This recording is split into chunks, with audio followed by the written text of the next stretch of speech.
ꯅꯨꯡꯁꯤꯕꯒꯤ ꯃꯔꯝꯗ ꯑꯩꯈꯣꯏ ꯅꯨꯄꯤꯁꯤꯡꯅ ꯈꯪꯖꯤꯟꯒꯗꯕ ꯅꯨꯄꯥꯒꯤ ꯃꯔꯝꯗ ꯋꯥꯍꯩ ꯈꯔꯇꯪ ꯃꯌꯥꯝꯗ ꯍꯥꯏꯖꯔꯛꯀꯦꯕ. ꯀꯔꯤꯒꯨꯝꯕ ꯃꯇꯝꯗ ꯅꯈꯣꯏ ꯅꯨꯡꯁꯤꯅꯕꯗ ꯅꯪꯒꯤ ꯅꯨꯄꯥ ꯑꯗꯨꯅ ꯌꯥꯝꯅ ꯇꯣꯏꯅ ꯍꯥꯏꯔꯛꯂꯕ ꯃꯁꯤ ꯇꯧꯒꯅꯨ ꯃꯗꯨ ꯇꯧꯒꯅꯨ ꯍꯥꯏꯗꯨꯅꯀꯣ, ꯅꯪ ꯃꯥꯅ ꯍꯥꯏꯔꯤꯕꯁꯤꯡꯗꯣ ꯃꯗꯨ ꯇꯥꯁꯟꯅꯗꯕ ꯇꯧꯒꯅꯨꯕ.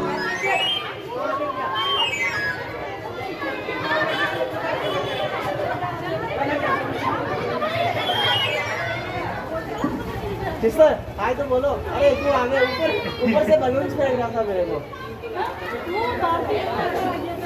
कैसे लगाते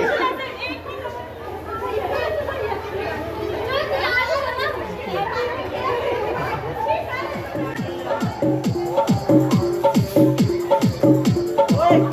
बच्चे की सर पे लग जाए.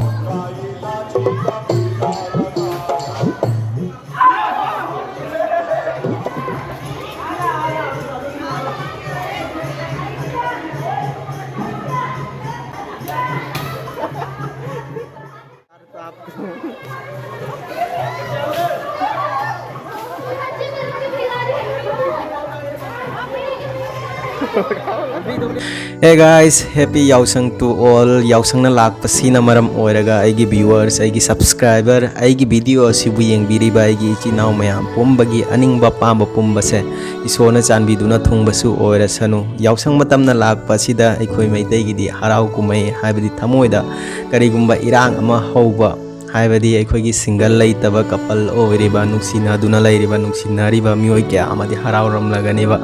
thabal chonglagani khujeng paraduna wari kaya ama saraduna haiduna hoi punsini chongthagadani matamna haukraba kanda masigumba kaya ase phangadaba natte adubapu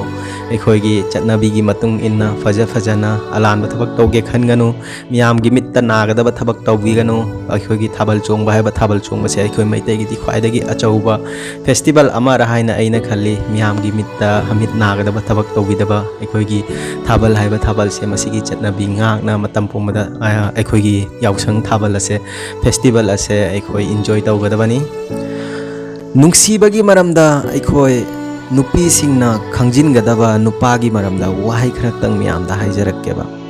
Karigumba matamda nakhoi nungsinabada nanggi nupa aduna yamna toina haraklaba masi tawganu madu tawganu haidunako,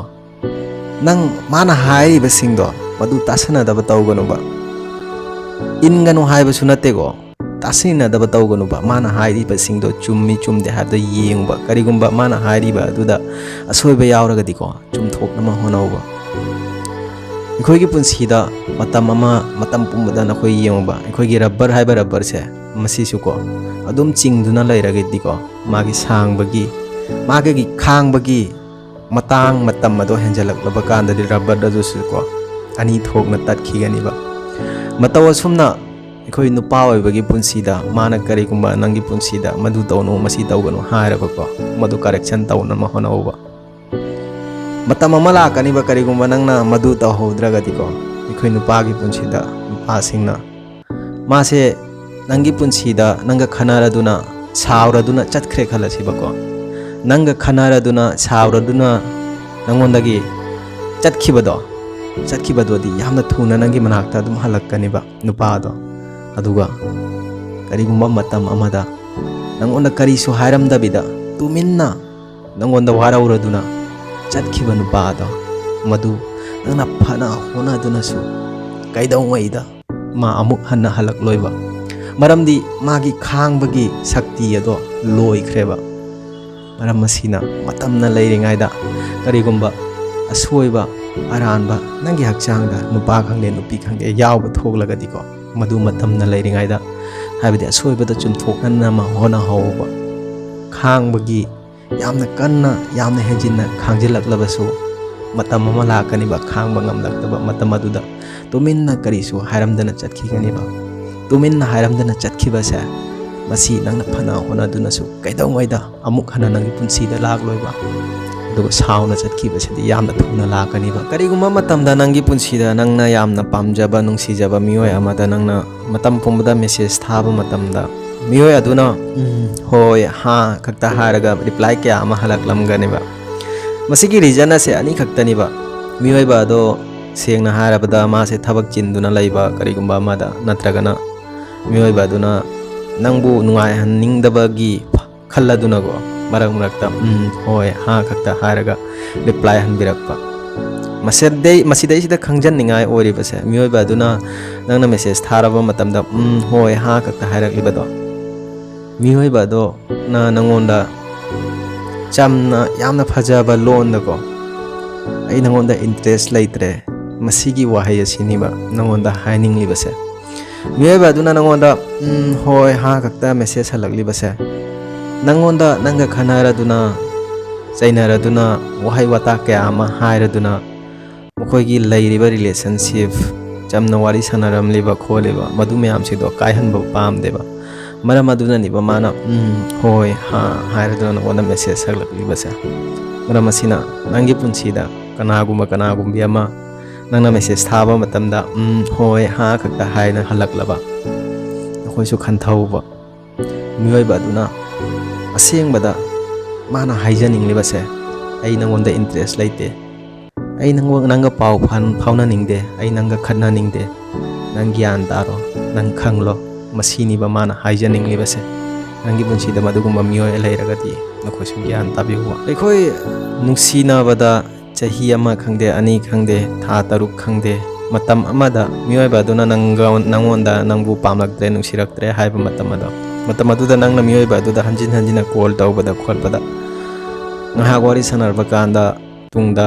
matam laite khote matam sangde masigumba wahai ase tawa phanglaba asengbadadi ko mioi bado magi punsida matam haiba matam se laitaba natteba matam mayama laiba sengnadi matam ado manangonda piningdaba na maram oiragani ba mana matam laite haribado maram asina madudaiduda madugumba matang yauragadi ko kaidongaida punsida matam manghange khangano ba matam haiba matam se yamna tangiba maduda nang matam manghanduna lairagadi matam amada nang yamna thina awaba amada nangani ba nang depression da chatkiba jai wakal khanbagi pangan phawba mangkhiba yai maram asina matam laite khote haiba mioi karigumba nangi punsida thengnaraba mioi badugi manhakta challaga mioi baduda magi matam ado mai makhutta sinaramlaga ko tumina ning handuna laoba matam laite haiba mioi adudi ko makhutta matam sinaramlaga ning halakadabani ba mioi badugi manungda nangna matam magi matam phangnana magi damakta koitan tan aduna lairagadi nangi matam mahangani ba isi gyan taw aikhoi mioi base hainabani ba yamna likkanba mi ase aikhoi kathopa talli kholi haiduna aduga masi asumma natte ba yamna likkanba mioi ase masini ba aikhoi gi taibang pal asida khwaidagi yamna chauba yamna chauna kathokpa ngamba mioi haibase makhoidagi henna kathokpa ngamba mioi taibang pal asida leite ba mana ngasi taliba lanthum mana tungchaliba pombase hayeng siraba kanda taibang pal asida loina kathoklamlaga chatkigani ba aikhoi gi yamna liksanba mioi ase matam pomda haigani ba ai alikpa midi natte aina kharcha tawgadaba aina sijanagadaba paisa likon singche mafam chana mafam khangna fajana haibdi calculation tawraga fajana khantharaga sijanai haiduna asengbadadi matam pumbada khantharaga calculation tawraga sijanaba mioi ado khwaidagi alikpa mioi niba nakoi khanduna yenguba kariguma matamna sangba matamda ko nang angang majasing aikhoigi chahi taruk taret khakta sulba angang singse masida challaga hanguba karigumba matamda nangonda nungai taba pena daba nang kapning ba thoklagadi nang kanada chatlaga nangi nungai taba pena daba singse share tawi haiduna mokhoi yam lai khumakani ba aidi chalaga aigi mama papa da loina tamli haiduna aduga aikhoigi nupi oibi singda ningol oibi singda chalaga hanguba nakhoigi punsida nungai taba pena daba lairaba yamna kapningba phawraba nakhoi kanada chalaga share tawi haiduna mokhoi khumlakani ba aigi friend family singda share tawi haiduna aduga masigi wahai ase aikhoi nuba oiba singda chalaga nang hanguba nangi punsida nangi thamoina kairaba nungaitraba penadraba nang kanada chalaga share tawi haiduna masidi sida 100 ta 80% nupadi ko mokhoi kana amata da share tawdeba mokhoi gi nungaitaba penadaba singje thamoi nungda adum phumduna thamgani ba aduga nungaitana adum laigani ba magi nungaitaba penadaba masina ko yamna henjallakle haiba matam aduda ka manungda thong lonjalaga natana kana bathroom manungumada thong lonjalaga yamna pena kapthoklagani ba ꯑꯩꯈꯣꯏꯒꯤ ꯃꯃꯥꯕꯨ ꯃꯄꯥꯕꯨ ꯅꯤꯡꯁꯤꯡꯂꯒ ꯑꯗꯣꯝꯕꯨ ꯀꯅꯥꯃꯠꯇꯗ ꯁꯤꯌꯔ ꯇꯧꯔꯣꯏꯕ ꯌꯥꯝ ꯄꯦꯟꯅ ꯀꯥ ꯑꯃꯗ ꯊꯣꯡ ꯊꯤꯡꯖꯤꯜꯂꯒ ꯄꯦꯟꯗ꯭ꯔꯤ ꯐꯥꯎꯕ ꯀꯞꯊꯣꯛꯀꯅꯤꯕ ꯃꯥꯒꯤ ꯄꯦꯟꯅꯗꯕ ꯃꯌꯥꯝꯁꯤꯡꯗꯣ ꯅꯤꯡꯁꯤꯡꯂꯒ ꯃꯔꯨ ꯑꯣꯏꯕꯁꯦ ꯃꯥꯒꯤ ꯃꯃꯥ ꯃꯄꯥꯕꯨ ꯅꯤꯡꯁꯤꯡꯂꯒ ꯃꯥꯒꯤ ꯑꯋꯥꯕ ꯃꯌꯥꯝꯁꯤꯡꯁꯦ ꯐꯅ ꯁꯤꯌꯔ ꯇꯧꯅꯤꯡꯂꯒꯁꯨ ꯇꯧꯕꯗꯤ ꯉꯝꯖꯔꯣꯏꯕ ꯑꯗꯨꯕꯨ ꯃꯃꯥ ꯃꯄꯥ ꯅꯤꯡꯁꯤꯡꯂꯒ ꯌꯥꯝ ꯄꯦꯟꯅꯗꯅ ꯀꯞꯇꯨꯅ ꯂꯩꯒꯅꯦꯕ ꯃꯁꯤ ꯑꯩꯈꯣꯏ ꯅꯨꯄꯥꯒꯤ ꯄꯨꯟꯁꯤꯅꯦꯕ ꯑꯩꯈꯣꯏ ꯇꯥꯏꯕꯪꯄꯥꯜ ꯑꯁꯤꯗ ꯅꯪ ꯌꯦꯡꯉꯨꯕ ꯅꯪꯁꯦ ꯌꯥꯝꯅ ꯑꯐꯕ ꯊꯕꯛ ꯑꯃ ꯇꯧꯔꯦ ꯈꯜꯂꯁꯤꯕ ꯅꯪꯁꯦ ꯌꯥꯝꯅ ꯆꯝꯖꯔꯦ ꯈꯜꯂꯁꯤꯕ ꯃꯤꯑꯣꯏ ꯀꯌꯥ ꯑꯃꯅ ꯅꯪꯉꯣꯟꯗ ꯍꯥꯏꯔꯝꯂꯒꯅꯤꯕ ꯑꯦꯗꯚꯥꯏꯁ ꯀꯌꯥ ꯑꯃ ꯄꯤꯔꯝꯂꯒꯅꯤꯕ ꯇꯥꯏꯕꯪꯄꯥꯜ ꯑꯁꯤꯗ ꯑꯗꯨꯛ ꯆꯝꯂꯗꯨꯅ ꯀꯔꯤ ꯇꯧꯒꯦ ꯍꯥꯏꯕꯅꯣ ꯃꯤꯑꯣꯏ ꯈꯨꯗꯤꯡꯃꯛꯀꯤ ꯑꯐꯕ ꯊꯕꯛ ꯇꯧꯔꯗꯨꯅ ꯐꯅꯅꯕ ꯈꯜꯂꯗꯨꯅ ꯀꯔꯤ ꯀꯥꯟꯅꯒꯗꯕꯅꯣ ꯅꯪꯅ ꯉꯁꯤ ꯐꯔꯤꯕ ꯌꯥꯝꯅ ꯆꯝꯂꯤꯕꯁꯦ ꯃꯤꯑꯣꯏꯕꯁꯤꯡꯅ ꯃꯈꯣꯏꯒꯤ ꯀꯥꯟꯅꯕꯗ ꯂꯣꯏꯅ ꯁꯤꯖꯤꯟꯅꯈꯤꯒꯅꯤ ꯃꯔꯝ ꯑꯁꯤꯅ ꯃꯇꯝ ꯄꯨꯝꯕꯗ ꯆꯝꯅ ꯍꯤꯡꯗꯧ ꯁꯔꯨꯛꯄꯨꯗꯤ ꯈꯔꯁꯨ ꯑꯩꯈꯣꯏꯒꯤ ꯑꯁꯣꯏꯕ ꯑꯂꯥꯟꯕꯗ ꯈꯣꯡ ꯊꯥꯗꯒꯗꯕꯅꯤꯒ ꯍꯥꯏꯅꯒꯅꯤꯕ ꯅꯪ ꯌꯦꯡꯉꯨꯕ ꯃꯈꯣꯏꯅ ꯑꯦꯗꯚꯥꯏꯁ ꯄꯤꯔꯤꯕꯁꯤꯡꯁꯦ ꯃꯁꯤ ꯃꯇꯝ ꯄꯨꯝꯕꯗ ꯑꯂꯥꯟꯕꯕꯨꯁꯨ ꯅꯠꯇꯦꯕꯀꯣ ꯂꯥꯜꯂꯤ ꯍꯥꯏꯕꯁꯨ ꯌꯥꯗꯦꯕ ꯑꯗꯨꯃꯛꯄꯨ ꯅꯪꯅ ꯇꯧꯔꯤꯕ ꯅꯪꯒꯤ ꯑꯐꯕ ꯊꯕꯛ ꯅꯪꯒꯤ ꯔꯤꯌꯦꯂꯤꯇꯤ ꯍꯥꯏꯕꯗꯤ ꯅꯪꯅ ꯆꯝꯖꯔꯤꯕ ꯅꯪꯒꯤ ꯄꯨꯟꯁꯤꯗ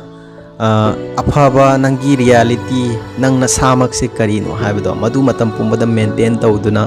ꯃꯤꯌꯥꯝꯒꯤ ꯃꯃꯥꯡꯗ ꯎꯠꯅ ꯑꯗꯨꯝ ꯆꯠꯄꯒꯤꯗꯃꯛꯇ ꯑꯩꯈꯣꯏꯒꯤ ꯐꯠꯇꯕ ꯀꯌꯥ ꯑꯃꯒꯁꯨ ꯅꯪ ꯃꯥꯌꯣꯛꯅꯕ ꯇꯥꯒꯅꯦꯕ ꯀꯩꯗꯧꯉꯩꯗ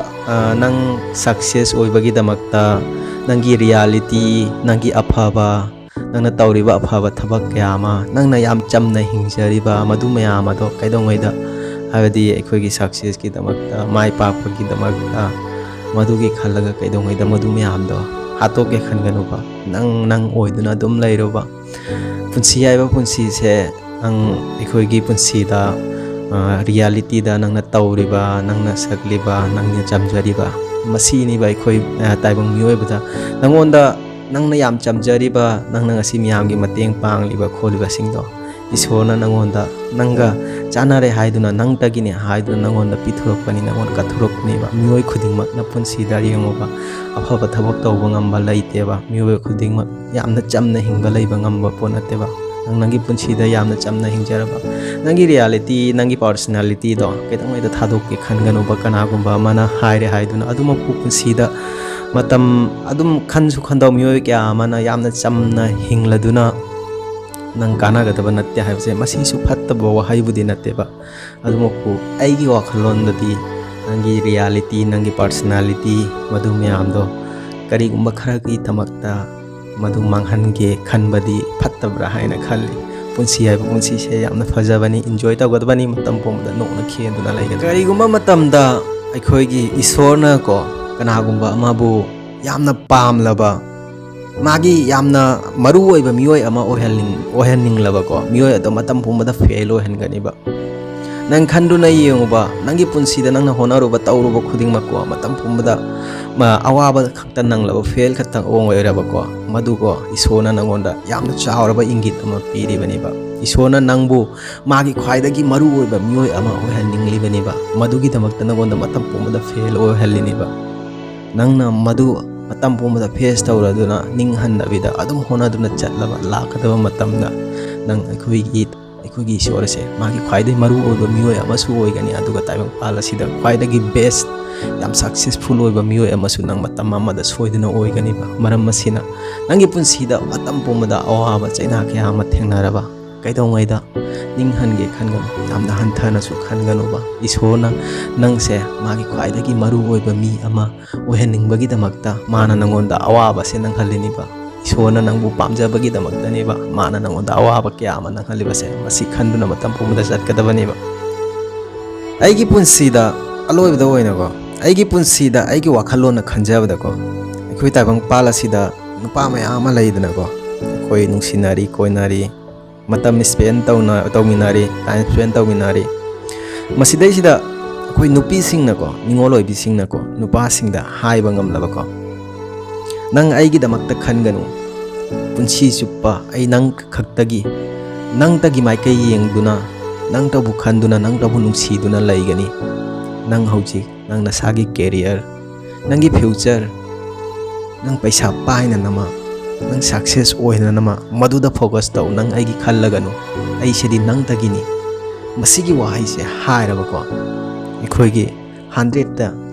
80 to 90% nupa pumba success oigani ba masida sida haiba khaktagi khenabani bako ai ina haibadi ikhoi nupa pumba success oigani haijabana teko adumo aigi wakhalonda 100 ta 80 to 90% nupa singse mai pakani successful oigani haina khalleba nakhoi gi wakhalondadi nakhoi kari khalle ba comment section da comment tawduna takpirau aina liri ba hairiba wahi singse hoi haina balebani haibadadi yamna laibani tawbada yamna lui haina masisu asengbani adumoku masi asengbani khalladuna honadabida matam pumada punsi chupa chatlagadi matau karamna success phangani khong cholaga tin choli haina balaibani sairaga oinami hai ngaiba kallaga bas phangi hai maram masina punsi chupada honagadabani success oiba oidaba kanana khangi nangi punsi dasu lakadaba matamda hayeng haiba hayeng se nangi success oibasu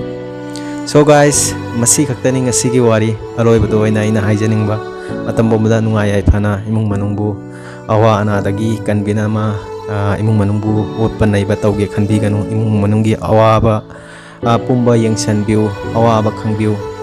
aduga loinana aigi channel asibu nongna yengbiriba myamna nungsibiduna channel ase subscribe tawbiramu mathangda phajakraba ikhoi nupa nupi gi luhonglaba tungda matau karamna kamaina ikhoi gi relationship se maintain tawduna thamgani nupana haibadi nupi da interest lairaktiba nupina nupa da interest lairaktiba se masi kari gi damaktano haibase masi gi maramda lakadaba video da aina wari phajaba masem saduna loijare so guys thank you so much aigi video se yang bibugi damakta support matam pomda aigi subscriber viewer mayam singna support tawbibagi damakta aloibada su oina ina haijaning badi nauna yang biriba mayamna nuksibiduna channel ase subscribe tawbiramu aigi channel asida anau wari kaya ama motivation wari kaya ama matam pomda tabi ubiba phangbigani subscribe ki button aduna koigi oina di free oibani koigi subscribe amamam na aigi punsida ahongba kaya ama pubirakani thengnana se aigi mathangi video da matam adu fawagi damakta kainana se bye bye